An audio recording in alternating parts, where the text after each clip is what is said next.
Hello mga kaduwendina! Araw po ng Biyernes ngayon. So ano po ba magandang gawin sa araw ng Biyernes? Siyempre, ang ating pag-aalay sa ating mga lucky dwarf.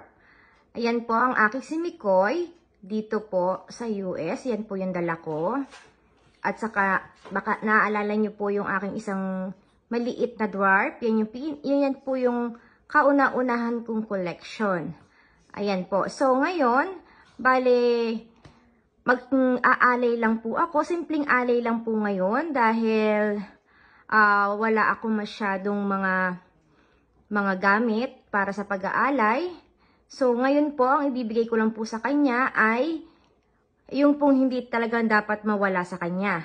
Ang tubig at yung pagkain, chocolate, or anything na pwede pong ialay sa kanya. So ngayon, ang meron ako is chocolate. So, yun po ang aking ibibigay ngayon.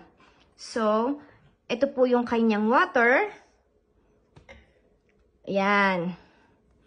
Yan po yung water niya. At ito yung kanyang chocolates. Yan po ang aking alay ngayong Friday. So, maganda po sana kung meron po tayong laurel. Pwede po tayong mag-burn ng laurel sa araw ng Biyernes para makapag-wish po tayo. So, ngayon, wala po akong stock